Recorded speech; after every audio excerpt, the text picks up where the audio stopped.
मुख्यानं 1 मे पासून महाराष्ट्रामध्ये रिक्षा, टॅक्सी चालक तसेच भविष्यामध्ये ओला, उबेर, रॅपिडो किंवा बाईक टॅक्सी यांचं प्रमाण फार मोठ्या प्रमाणामध्ये मुंबई आणि MMR क्षेत्रामध्ये आहे आणि मराठी भाषिकांना हिंदी भाषा न समजणाऱ्या काही लोकांनी केलेल्या तक्रारीवरून आपण 1 मे पासून RTOच्या माध्यमातून एक उपक्रम आपण करतोय आणि त्या उपक्रमाच्या माध्यमातून तो जो रिक्षा चालक आहे त्याला किंवा टॅक्सी चालक आहे त्याला मराठी भाषा येते की नाही हे आपण तपासणार आहोत.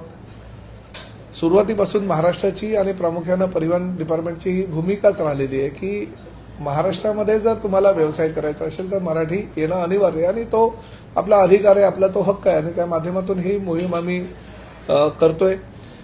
प्रामुख्यानं अनेक साहित्यिकांनी ही मोहीम राबवत असताना मला स्वतः फोन करून सांगितलं होतं की आम्ही ह्या कामी तुम्ही जो पुढाकार घेताय तो खरोखर अभिमानास्पद आहे आणि आम्ही तुम्हाला तुमच्या खांद्याला खांदा लावून आम्ही काम करायला सोबत तयार आहोत. मी सर्वप्रथम महाराष्ट्रातील तमाम मराठी जनतेच्या वतीनं कोकण मराठी साहित्य परिषदेचे सर्व पदाधिकारी या ठिकाणी आलेले आहेत आणि मुंबई मराठी साहित्य संघाचे सुद्धा सर्व पदाधिकारी या ठिकाणी आलेले. मला म्हणजे अभिमान ह्या गोष्टीचा आहे की अक्षरशः म्हणजे आमिर खानला सुद्धा मराठी शिकवणारी लोक ही आहेत. म्हणजे यांच्यापैकी आमिर खानला मराठी शिकवणारी लोक आणि मी अनेक चॅनलवर बघितलं की मराठीमध्ये अस्खलित आमिर खान बोलू शकतो.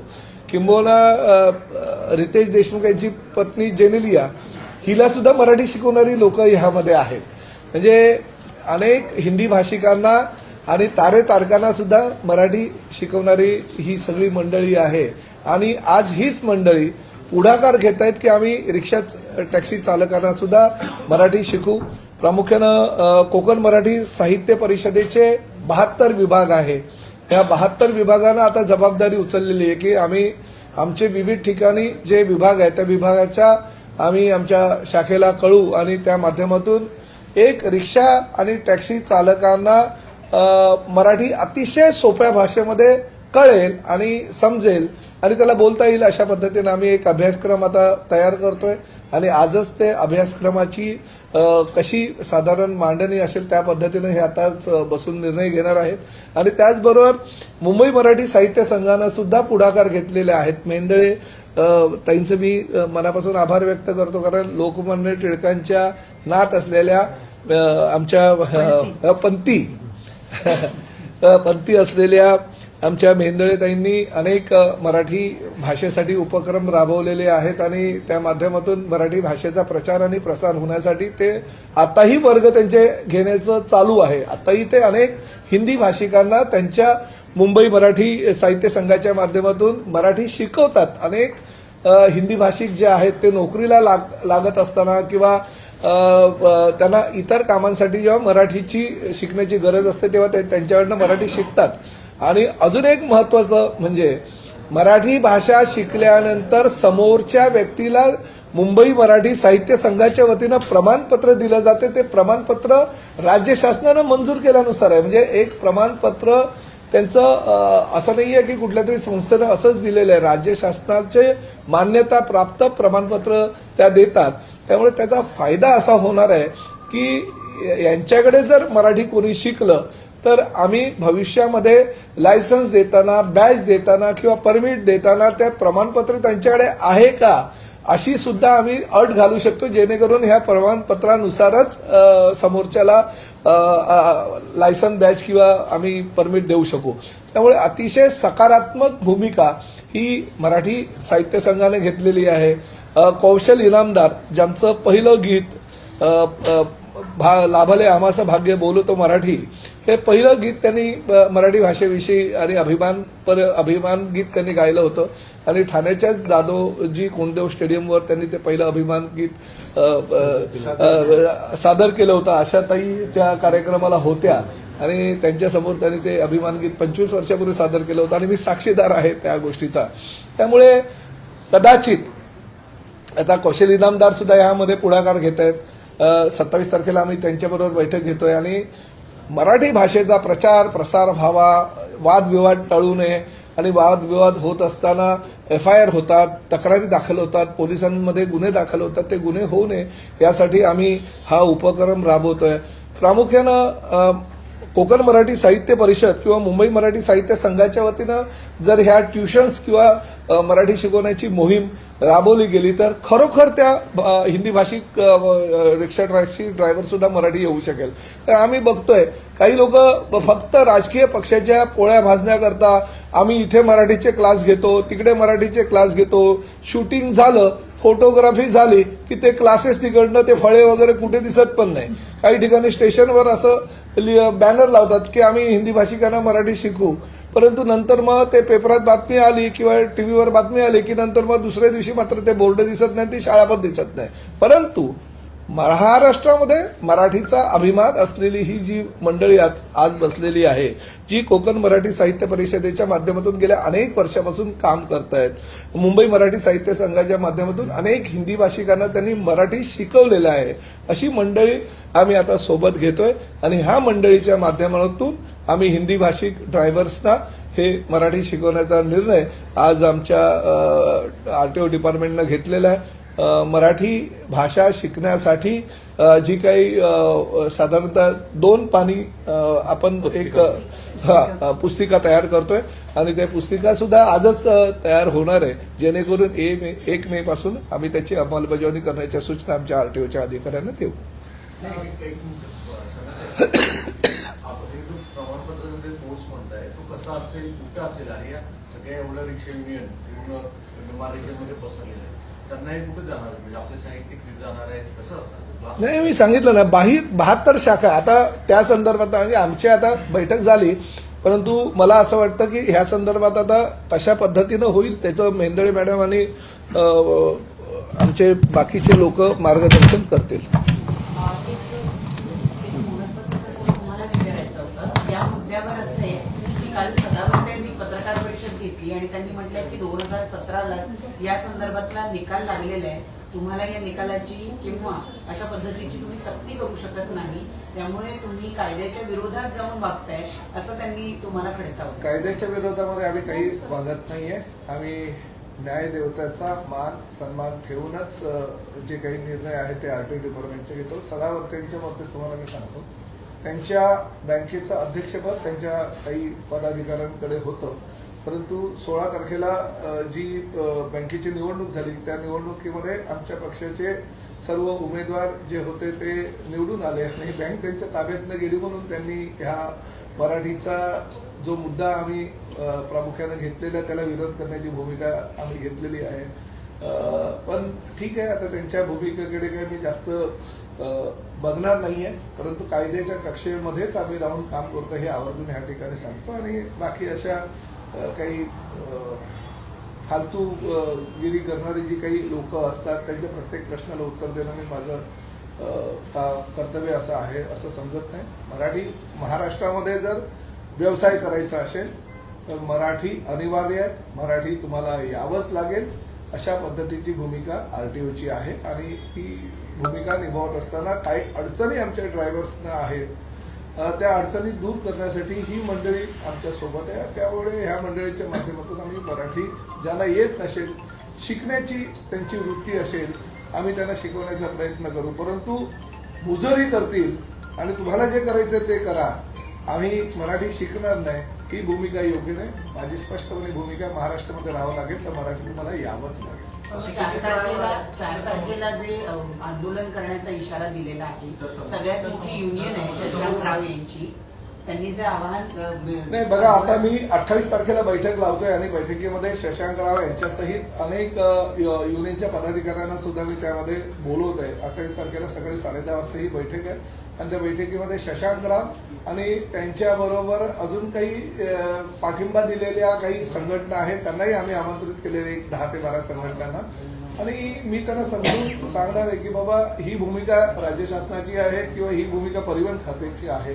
त्यामुळे मला असं वाटतं की ज्यावेळेस शशांकराव यांचे वडील हयात होते आणि ते ह्या टॅक्सी चालकांचं आणि रिक्षा चालकांचं नेतृत्व करत होते, तेव्हा 1989 साली पारित झालेल्या ह्या कायद्याला त्यांचंही समर्थन होतं.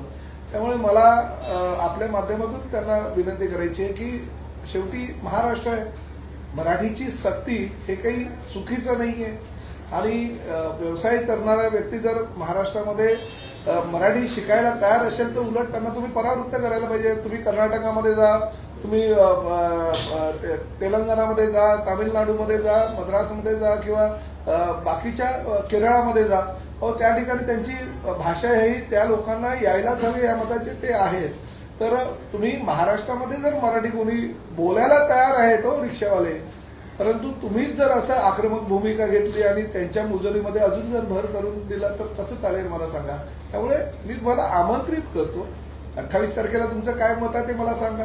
अजूनही काही मार्ग, आज हा मार्ग आम्ही काढतोय, अजूनही काही मार्ग काढायचे असेल तर आमची तयारी आहे. परंतु कृपा करून मी सांगतो, महाराष्ट्रामध्ये तुम्ही मुजोरी करू नका. महाराष्ट्रामध्ये व्यवसाय करायचा असेल तर तुम्हाला मराठी आलंच पाहिजे. सर, 1 तारखेला नेमकी कारवाई कशी करणार आहे आणि त्यांना मराठी शिकण्यासाठी काही कालावधी देणार आहे? नाही, आम्ही प्रामुख्यानं आज ही जी भूमिका आहे ही भूमिका आम्ही मांडली.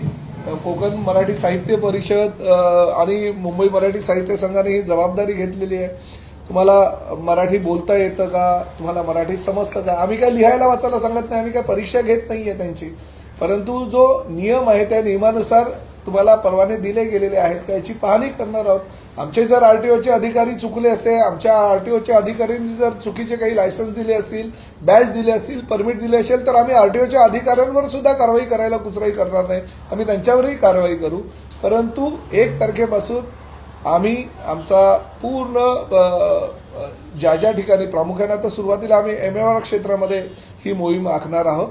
ज्या ज्या ठिकाणी शक्य होईल त्या त्या ठिकाणी आमच्या आरटीओचे अधिकारी येतील, तुमच्या कागदपत्राची छाननी करणार. कागदपत्राची छाननी केल्यानंतर काही बोगस कागदपत्राच्या आधारे सुद्धा लायसन्स, परमिट आणि बॅच दिल्याच्या तक्रारी आहेत, त्याची सुद्धा छाननी होईल. मराठी येतं की नाही, तुम्हाला समजते की नाही, तुम्हाला लोक जे मराठीमधनं बोलतात त्यांच्याबरोबर तुम्ही मराठी भाषेमध्ये व्यवहार करता की नाही याची छाननी ते करणार. सर, परिवहन नियम जो आहे त्यानुसार म्हणजे आणि यातल्या जे कायदे अभ्यासकांचं असं म्हणणं आहे की सक्ती हा विषय नाही, त्याला ऑप्शन हा शब्द आहे. म्हणजे हा, मग आम्ही तेच म्हणतो ना, पर्याय तोच मराठी. सक्ती म्हणजे आमचं म्हणणं असं, तुम्हाला निदान तेवढं तरी मराठी यायला पाहिजे जो मराठी पॅसेंजर बसल्यानंतर तो जर मराठीमध्ये त्यांनी संवाद केला तर त्याचे संवाद तुम्हाला समजले पाहिजेत किंवा तुम्ही त्यांच्याबरोबर मराठीमध्ये संवाद साधला पाहिजे. आम्ही सक्ती असं म्हणत नाही, त्यांच्याकडे काय आम्ही पूर्ण मराठीचं साहित्य आणि मराठीचं रचना सगळं काही ते मागत नाहीये. ते तेवढं जेवढं मोजकं त्यांना मराठी हवं आहे ते त्याला चालवताना आम्ही अभ्यासक्रम पण तर असाच करतोय. जो आम्ही अभ्यासक्रम आता करतोय तो सुद्धा तेवढाच करतोय. माफक त्यांना समजलं पाहिजे आणि बोलता आलं पाहिजे. आणि शेवटी हा महाराष्ट्र आहे, महाराष्ट्रामध्ये एवढं जर मराठी बोलायला येत नसेल आणि मग मुजोरी करत असेल तर ते योग्य नाही ना. कालपासून काही व्हिडिओ पण व्हायरल होत आहेत. बांद्रा टर्मिनलचा एक व्हिडिओ व्हायरल होतोय, त्यात तो व्यक्ती म्हणताय की बघा मराठीची सक्ती केल्यापासून कसे मोठ्या प्रमाणावर लोक जे ते उत्तर भारताच्या दिशेने निघाले आहेत. काल एक आकडेवारी लिहिली होती की कालच्या दिवसात 1000 रिक्षावाले युपीला गेले, काल दिवसभरामध्ये 150 गेले. असं काही सुरू आहे का खरंच? नाही, मला एक गोष्ट सांगा, कोरोनाचा कहर झाल्यानंतर महाराष्ट्राच्या ट्रेन भरभरून गेल्या होत्या, भरभरून. काही कमी झालंय का महाराष्ट्रातून? काही कमी झालेलं नाही. हे व्हिडिओ असेच व्हायरल होत जातात. त्यामुळे त्या व्हिडिओला आणि मला असं वाटतं मराठी बोलता येत नाही किंवा मराठी समजत नाही म्हणून बाहेर जाणारे अजून कोणी लोक मराठीला मावशी संबोधणारे सुद्धा आहेत आणि चक्क मराठीमध्ये आपल्याशी संवाद साधणारे अनेक हिंदी भाषिक आहेत. त्यामुळे आणि प्रश्न पहिला असा आहे की आम्ही कुणाचीही रोजी रोटी बंद करायचा बिलकुल भूमिका शासनाची नाही, परिवहन खात्याची नाही. उलट रोजी रोटी वाढावी यासाठी प्रयत्न करणारं हे शासन आहे. त्यामुळे मला असं वाटतं की अजूनही काही लोकांनी परवाने घ्यावेत पण मराठी शिकून घ्यावेत, बॅच घ्यावे पण मराठी शिकून घ्यावे, लायसन्स घ्यावे, मराठी शिकून घ्यावे. आम्ही कोणाच्याही रोजगारावर गदा आणणार नाही. परंतु एवढं मात्र परत एकदा सांगतो, महाराष्ट्रामध्ये व्यवसाय करायचा असेल तर तुम्हाला मराठी समजावंच लागेल, तुम्हाला शिकावंच लागेल. किती चालक सर असे की त्यांना मराठी येत नाही असं काही सर्वेक्षण काय नाही, अजून सर्वेक्षण नाही झालं. मीरा भाईंदरचं सर्वेक्षण चालू आहे आणि त्याचा रिपोर्ट आम्हाला 28 तारखेला येणार आहे. सर, आज की जो बैठक हुई, इस बैठक में क्या निर्णय हुआ है? क्या इस बैठक में सबको डिस्कस? हाँ सर, सबसे पहले तो राज्य शासन की ये भूमिका है कि सबको जो भी रिक्शा चालक है, टैक्सी चालक है, रैपिडो, ओला, उबेर या बाइक टैक्सी वाले जो लोग हैं उनको मराठी आनी चाहिए, क्योंकि बहुत सारे लोगों का ये कहना था कि हम गाड़ी में बैठते हैं जब भी रिक्शा में या टैक्सी में, तो टैक्सी चालक या रिक्शा चालकों को मराठी नहीं आती है और हमें हिंदी नहीं आती है, तो बहुत सारे झगड़े हो जाते हैं, बहुत सारे एफआईआर लॉन्च हुए गए हैं. तो हमने ये निर्णय किया कि महाराष्ट्र दिन है 1 मई, तो हम जब भी रिक्शा चालकों को या टैक्सी चालकों को लाइसेंस देते हैं, बैज देते हैं, उनको परमिट देते हैं, उस वक्त मराठी उनको आनी चाहिए, समझनी चाहिए. ये भावना रखते हुए हमें ये सब लाइसेंस उनको अगर देते हैं तो उनको मराठी आती कि नहीं, ये हम देखना चाहेंगे 1 तारीख से. साथ ही में जिन लोगों को लाइसेंस दिए, बैच दिए, जिनके वो परमिट दिए गए, वो कागजात जो है वो बराबर है कि नहीं, डुप्लीकेट कागजात उन्होंने वहां पे यूज करते हुए कुछ गलत काम तो किया नहीं, ये भी हम जानकारी करेंगे. कि ये तो हमारे हमेशा की तरह आरटीओ के लोग सभी रिक्शा चालकों को, सभी टैक्सी चालकों को मांगेंगे और कागजात अगर पूर्तता होगी तो उनको मराठी आती है कि नहीं ये हम देखेंगे, मराठी समझते हैं कि नहीं देखेंगे. और ये अगर सब सही होगा तो सवाल ही नहीं आएगा. मगर जो नहीं समझते रहेंगे, जो नहीं उनको अगर मराठी आता रहेगा तो उनको मराठी सिखाने के लिए हमारे कोकण मराठी साहित्य परिषद और मुंबई मराठी साहित्य संघ के लोग आगे आए हैं. वो लोग कुछ उनके लिए अभ्यासक्रम रखेंगे, उस अभ्यासक्रम का माध्यम से वो लोग मराठी सिखाएंगे. और सीखते हुए आप अगर फिर एक बार अगर हमारे पास मांग करोगे कि हमें वक्त चाहिए, हमें टाइम चाहिए, तो वो देने की कोशिश भी हम करेंगे. इंस्पेक्शन की जो शुरुआत है वो क्या हो चुकी है? क्या नहीं, मीरा भाईंदर के लिए हमने सिर्फ कुछ कंप्लेंट आई थी, वहां के लोक प्रतिनिधियों की थी. 28 तारीख तक उसका रिपोर्ट हमारे पास आ जाएगा. मीरा भाईंदर का होने के बाद 1 तारीख से पूरे कोकण रीजन में सबसे पहले हम एमएमआर रीजन में सबसे ज्यादा ये रिक्शा और टैक्सियों की संख्या है, इसलिए कोकण रीजन में हम ये मुहिम करेंगे 1 मई यानी महाराष्ट्र दिन से. और वो जो हमारा मुहिम है उसके अंतर्गत हम लोग सब बैच रिक्शा चालकों के और वैसे ही परमिट और लाइसेंस भी कागजात जो उनके हैं वो बराबर दिए गए नहीं, क्योंकि जब भी कागजात दिए गए उनको तभी हमने वहां पे ऐसे कंपलसरी लिखा गया है उसमें कि मराठी जो है उनको आनी चाहिए और मराठी उनको बोलनी चाहिए, समझनी चाहिए. ये हमारा निकष है. उसमें वो बैठते कि नहीं ये देखेंगे और फिर उसके ऊपर हम लोग मार्ग निकालेंगे. देखेंगे ना, हमारा आरटीओ के लोग उनके साथ बात करेंगे और बात करते हुए समझता तो है ही. स्पीकिंग सिर्फ बोलना और समझना आता है कि नहीं, लिखा पढ़ी कुछ भी नहीं है. एक तब्दी एक नहीं कुछ भी नहीं, गवर्नमेंट की ओर से देगा और कोई फ्री ऑफ कॉस्ट सब मिलेगा. बड़ी संख्या में जो ड्राइवर हैं या टैक्सी ऑटो, उनमें ये अनाउंसमेंट के बाद काफी एक डर सा माहौल भी है, उन्हें क्या कहना चाहेंगे आप? अरे डर निकालने के लिए तो ये सब कर रहे हैं. डर के मारे इस महाराष्ट्र में कोई भी व्यवसाय मत करो भाई, सीखो मराठी बहुत अच्छी है और हिंदी और मराठी में ज्यादा फर्क नहीं है. हिंदी और मराठी अगर थोड़ा सा सोचेंगे तो हिंदी भाषिकों को मराठी 1 घंटे में भी आ सकती है, मगर आप सोचेंगे भी नहीं, समझेंगे भी नहीं. किसी के नाद पे लग के अगर आप ऐसी भाषा करोगे कि नहीं आपको जो कर रहा है हम मगर मराठी नहीं सीखेंगे, चलेगा नहीं. ये राज्य शासन मराठी भाषिकों को राज्य शासन है, मराठी भाषिकों को ज्यादा से ज्यादा प्रोत्साहन देने वाला ये हमारा राज्य शासन है. और इस माध्यम से आप भी मराठी सीखो, आपका उसको फायदा ही है, नुकसान थोड़ी है. थोड़ी पैसे कोई मांग रहे आपको सीखने के लिए. कहीं ना कहीं व्यवसाय तो जो है कम तो नहीं हो जाएंगे? नहीं, एक तब्दीली खाली मैं बोलता हूँ, उससे आपके सब ये जाके हम माफक मराठी के बारे में बोलते हैं. ये जो बोलते हैं मराठी आनी चाहिए, तो उस हिसाब से पूरी मराठी आनी चाहिए ऐसा नहीं. व्यवहार के लिए जो लगती है, मतलब रिक्शा में बैठने के बाद कहाँ जाते हो, कैसे जाते हो, कितने पैसे होंगे, ये जो 10 सेंटेंस है, मेरे ख्याल से 10 या 20 सेंटेंस होंगे, वो उतने ही करने हैं. मराठी आनी चाहिए ऐसा नहीं. मराठी में जो व्यवहार करते हैं रिक्शा वाले, वो रिक्शा वालों के लिए जो आवश्यक बातें हैं 10 सेंटेंस होगी, आप 5 सेंटेंस होंगे, वो आने चाहिए. तो इसके लिए उसका टेंशन लेने की और जरूरत एक नहीं. बात आप लोगों को म्हणजे मराठीमध्ये पण हे सांगतो की मराठी राजभाषा अधिनियम आहे जो राज्य शासनाच्या परिवहन विभागाला पण लागू आहे. काही लोक हा नियम आहे हे कोर्टात गेले होते, मग ते कोर्टात गेले होते. मराठी राजभाषा अधिनियम आहे आणि त्या अधिनियमामध्ये तरतूद आहे की प्रत्येक डिपार्टमेंटला मराठी हा अनिवार्य आहे आणि मराठी राजभाषाच्या अधिनियमानुसार ही सगळी कारवाई चालू आहे आणि संवादात्मक फक्त मराठी शिकावं हीच भूमिका आहे. सर कितना टाइम दिया जाएगा ऑटो या टैक्सी ड्राइवर्स को मराठी सीखने के लिए? 28 तारीख के लिए, जब 28 तारीख को जो बैठक होगी तो बैठक में जब भी वो कुछ मांग करेंगे तो उस मांग के हिसाब से वक्त दिया जाएगा. मगर ये तो मैंने वही कहा है कि पूरा का पूरा मराठी थोड़ी आपको सीखना है. अभी बाद में आप अगर एक बार बोलते जाओगे तो पूरा मराठी सीखोगे, आप खुद मराठी के प्राध्यापक बन जाओगे. हमारी शुभकामनाएं आपको. लाइसेंस कैंसिलेशन के भी टर्म्स होंगे अगर देखेंगे आगे. पहले देखिए, आप ही बोलते हो कि लोग भाग जाते हैं. हमारे यही कहना है कार्रवाई जरूर होगी.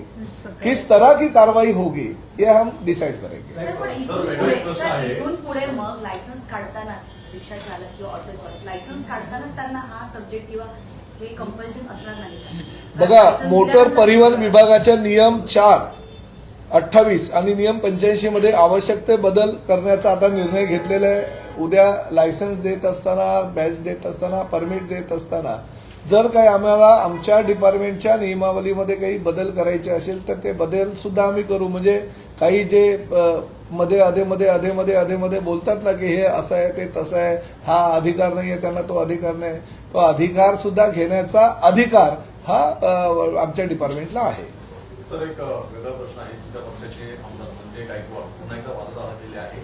शिवाजी कोण होता या पुस्तकाच्या प्रकाशकाला घरात घुसून मारू, पानसरेंसारखे त्यांचे हाल करू अशा प्रकारचा वक्तव्य केलं आहे.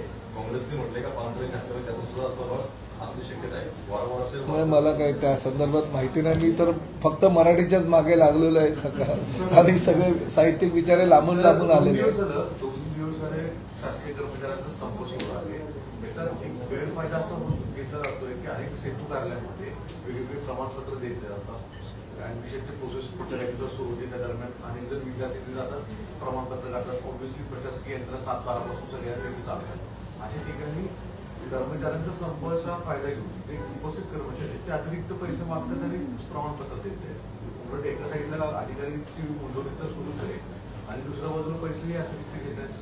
मी आता बैठक आहे वर्षावर मुख्यमंत्र्यांकडे, तर त्या संदर्भात त्यांचे तरी शेवटी निर्णय मुख्यमंत्र्यांचा आहे त्या संदर्भात, तर त्यांच्याशी चर्चा करू. दुसरं की परिवहन खात्याच्या आज सीएमच्या म्हणून बैठक हो. आहे. असं एक सांगितलं होतं की या विभागात म्हणजे तिथे सुद्धा त्यांच्याकडे काही रिक्षाच्या संघटनांनी मागणी केली आहे की जी तुमचा आग्रही भूमिका आहे त्या संदर्भात चर्चा करावी सीएम. नाही, काही नाही. चर्चा आमची कालच झाली. उपमुख्यमंत्री, मी आणि मुख्यमंत्री होतो आणि जी चर्चा व्हायची मुख्यमंत्री आणि उपमुख्यमंत्री म्हणून, माझ्या पक्षाचे प्रमुख म्हणून जी चर्चा करायची होती ती चर्चा त्यांच्याबरोबर झालेली आहे. आज विषय परिवहनचा हा वेगळा आहे. जो आज बैठक जी आहे तो वेगळा विषय. सीएमने या स्टँडवर फॉर्म आहे हे माझी चर्चा शेवटी त्यांच्याशी झालेली आहे. काय सांगायचं ते त्यांनी मला सांगायचं आहे आणि मी काय सांगायचं ते त्यांना सांगितलेलं आहे. ते त्यांचा पाठिंबा आहे तुमच्या या म्हणजे तुमच्या विभागाच्या या कृतीला त्यांचा बघा, राज्य शासनाच्या नियमामध्ये जे काही आहे ते पूर्णपणे नियमानुसार करण्याचे त्यांनी मला अधिकार प्रदान केलेले आहे नियमानुसार. तुम्हाला एक प्रश्न आहे. बारामतीमध्ये 2019 पुन्हा एकदा पवार विरुद्ध पवार असं करण्यासाठी काही जण प्रयत्न करतात, असं रोहित पवार आणि पवार कुटुंबीय म्हणतात. कसं वाटतं राजकीय? नाही, अजून काही नाही. आता उद्या तर इलेक्शन झाल्यानंतर मग, पण शक्यतो कुटुंबामध्ये वाद होता कामा नये. पवार विरुद्ध पवार होता कामा नये, ठाकरे विरुद्ध ठाकरे होता कामा नये, शिंदे विरुद्ध शिंदे होता कामा नये, फडणवीस विरुद्ध फडणवीस असं काही होता कामा नये. ह्या मताचा मी आहे. शेवटी कुटुंब आहे. कुटुंबाने एकत्रित राहावं आणि गेल्या अनेक वर्षापासूनची महाराष्ट्राची ती परंपरा आहे आणि ह्या मताचा मी आहे. त्यामुळे कुठेही कुटुंबामध्ये वाद होऊ नये असं मला तरी स्वतःला वाटतं. शिवसेनेचं पक्षचिन्ह आणि पक्षामध्ये आज सुप्रीम कोर्टामध्ये सुनावणी आहे. काय अपेक्षा होती? धनुष्यबाण जे आम्हाला मिळालेलं आहे ते आम्हाला मिळणारच आहे, कारण बाळासाहेबांची शिवसेना आहे. एकनाथ शिंदे साहेब बाळासाहेबांचे विचार घेऊन पुढे जात आहेत आणि त्या माध्यमातून ह्याच धनुष्यबाणावर 60 आमदार आणि 7 खासदार एकनाथ शिंदे साहेबांवर विश्वास ठेवून निवडून आलेले. त्यामुळे जो अधिकार आमचा आहे, जे चिन्ह आमचं आहे ते आम्हाला मिळणार याची आम्हाला खात्री आहे. फक्त न्यायालयाचा निर्णय काय लागतो त्या निर्णयावर सगळं काय अवलंबून आहे. सोनाली होईल की आणखी पुढे ढकलले जाईल? काय वाटतं? काय कल्पना नाही, ते न्यायाधीशानं विचार नाही काय शिवसेना आणि भाजपमध्ये सुद्धा प्रचंड चढाव दिसून येते उमेदवारी मिळवण्यासाठी नाही. बघा, चढाओढ असणं काही वाईट नाहीये, काही चुकीचं नाहीये. कारण शेवटी पक्ष कार्यकर्त्याला विधान परिषदेच्या माध्यमातून संधी पक्षाच्या प्रमुखांकडनं मिळत असते. ही चढाओढ होते, परंतु चढाओढ झाल्यानंतर पक्षानं घेतलेला निर्णय हा अंतिम होतो. त्यामुळे चढाओढ काही चुकीचं आणि वाईट आहे असं मला वाटत नाही. त्यामुळे व्हायला हवं, परंतु शेवटी जेवढ्या जागा असतात तेवढेच उमेदवार निवडले जात असतात. त्यांना प्रश्न विचारायचा आहे. हं. सर, आता तुम्ही बोलताना असं सांगितलं की माफक मराठीची अपेक्षा आहे की फार बरोबर. यावं, पण एकीकडे तुमचा सगळ्यांचा उद्देश हा मराठीचा प्रचार प्रसार जास्तीत जास्त व्हावा हा आहे. त्या उद्देशासाठी म्हणूनच तुम्ही इतके वर्ष काम करता. मग या माफक जी मराठी यावी असा तुमचा प्रयत्न आहे, त्यातून काय साध्य होईल? जो Actually तुमचा खरं तर- larger हेतू आहे तो साध्य होत नाही. आम्हाला आता जेव्हा सरनाईक साहेबांनी मला बोलवलं इकडे, त्यावेळी त्यांचा जो हेतू आहे की हे जे दडपण आलेलं आहे सगळ्या रिक्षा चालकांवर, आणि त्यांना असं वाटतं की हे फार कठीण गोष्ट आता आमच्याकडून करून घेत आहेत आणि आमचं आता ऑब्जेक्शनेबलच सगळं काम झालंय. तर ते तसं न असता आमची चर्चा अशी झाली आहे की आम्ही आता बसून 10 कुठल्या वाक्य करायची, त्यांच्याकडून बदलून घ्यायची किंवा त्यांचे अभ्यास करायचा जी आवश्यक असतात रिक्षा चालताना. अगदी म्हणजे तुमच्या लक्षात येईल की आपण काय विचारतो, कुठे जाणार आहोत, किती पैसे होतील, ही जागा माहिती आहे का, इतकंच असे आम्ही ते काढणार आहोत आता 10 कुठले वाक्य आहेत. तर एवढाच माफक हेतू आहे आमचा. यांच्यावरून जाऊन आम्हाला मराठीचा प्रचार प्रसार असं काय आमच्या डोक्यात नाही. फक्त मराठी नावाची गोष्ट जी खूप महत्वाची आहे महाराष्ट्रात असताना, शिवरायांची भाषा आहे, लता मंगेशकरची भाषा आहे, सचिन तेंडुलकरची भाषा आहे, ती भाषा तुम्हाला शिकायला काय वाईट आहे असं एक आमचं सतत म्हणणं असतं. की जो इकडे येतो त्याला जसं ह्या गोष्टीबद्दल शिवाजी महाराजांबद्दल अभिमान असतो तसं त्याला मराठीबद्दल सुद्धा प्रेम वाटायला पाहिजे. हे त्यांनी असं मराठी ही भयंकर भाषा आहे आणि तिचा भयंकर त्रास होईल असं नाही ना. अगदी सोपी भाषा आहे ती. 10 मिनिटात आपण शिकू शकतो अशा गोष्टी आहेत. आमचं तर म्हणणं असं आहे की हा जो कोर्स आहे तो अगदी 2 आठवड्याचाच कोर्स असेल की त्याला फक्त आम्ही एक ऍप तयार करतो आहोत. त्या ऍपमधून हिंदी वाक्य आणि मराठी वाक्य असं त्या ऍपचं स्वरूप आहे. त्यातून इतक्या पटकन समजणार आहे की एक रिक्षावाला दुसऱ्या रिक्षावाल्याला शिकवू शकेल नंतर की इसको ये बोलते मराठी में. इतकं ते साधं आहे. त्याच्यामुळे काल काही रिक्षा चालक आलेले होते, म्हणजे सदावर्तेंच्या प्रेस कॉन्फरन्समध्ये आले. त्यांचं असं म्हणणं होतं की रिक्षात एकही माणूस मराठीत बोलत नाही. बरोबर. म्हणजे त्यांचं असं म्हणणं आहे की जी मराठी माणसं आहेत ती सुद्धा मराठीत बोलत नाही. मग आता या प्रसंगावरून म्हणजे आता एकीकडे आपण जे हिंदी भाषे त्यांना सांगतात की तुम्ही मराठी बोला, मराठी भाषिकांना तुम्ही काय नाही, सांगता? आता कसं आहे की काही ठिकाणी जिथे खूप इंग्रजीचं किंवा हिंदीचं प्रमाण झालंय तर ते हिंदी बोलतात आपण मानतो. पण ठाण्यासारख्या ठिकाणी तो माणूस जर का भिवंडीवरून येत असेल, तो माणूस कुठल्या तरी गावातून येत असेल, तो हिंदी नाही बोलत, तो मराठीच बोलत. सगळा जो समाज इकडचा आहे, म्हणजे आता नवी मुंबई घ्या, पालघर घ्या, ठाणं घ्या, इथे सगळे असे हिंदी बोलणारी नाहीत, मराठी बोलणारी जास्त आहे. हिंदी बोलणारा जो बेल्ट आहे तो वेगळा आहे, ती सगळी शहरी लोक आहेत. पण तुम्ही जरा क्रॉस केलात, थोडंसं आउटस्कटला गेलात की तुम्हाला कळतं की मराठी लोक आहेत ती, आणि ते मराठी बोलतात. त्याच्यामुळे प्रश्न असा आहे की जे लोक मराठीतून बोलतात ना त्यांच्यासाठी आपण सगळं हे करतो आहोत.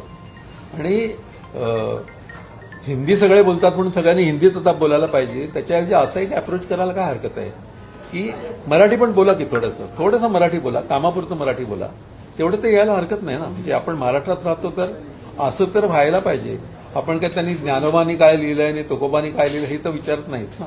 आपण साधंच त्यांना सांगतो की 4 वाक्य बोलता आली पाहिजे, आणि बोलतात. मी अनेक ठिकाणी बघितलं की त्यांना जेव्हा कळतं की ह्या माणसाला मराठी आपल्या हिंदी येतच नाही अजिबात, म्हणजे माझी समजा आई आली तिला हिंदी नसेल तर तो बोलतो, हिंदी बोलणारा माणूस मराठीत ट्राय करतो सांगायला. तर मेंदळे मॅडम काय म्हणतात? मी मुंबई मराठी साहित्य संघातर्फे बोलते आणि आम्ही गेली 40-45 वर्ष अमराठी लोकांना मराठी शिकवत आहे. कितीतरी बार्शी गुजराती असे अनेक लोक आमच्याकडनं मराठी शिकून गेलेत. आम्हाला काही मराठी साहित्यिक तयार करायचे नाही आहेत किंवा मराठीचे अभ्यासक तयार करायचे नाहीत. पण महाराष्ट्रात तुम्ही राहता, महाराष्ट्राची राजभाषा ही मराठी आहे. आपण बंगालमध्ये गेलो तर आपण मराठीत तिथे बोललो तर त्या लोकांना कळणार आहे का? आपण चेन्नईला गेलो तर तिथे आपण मराठीत बोललो तर त्यांना कळणार आहे का?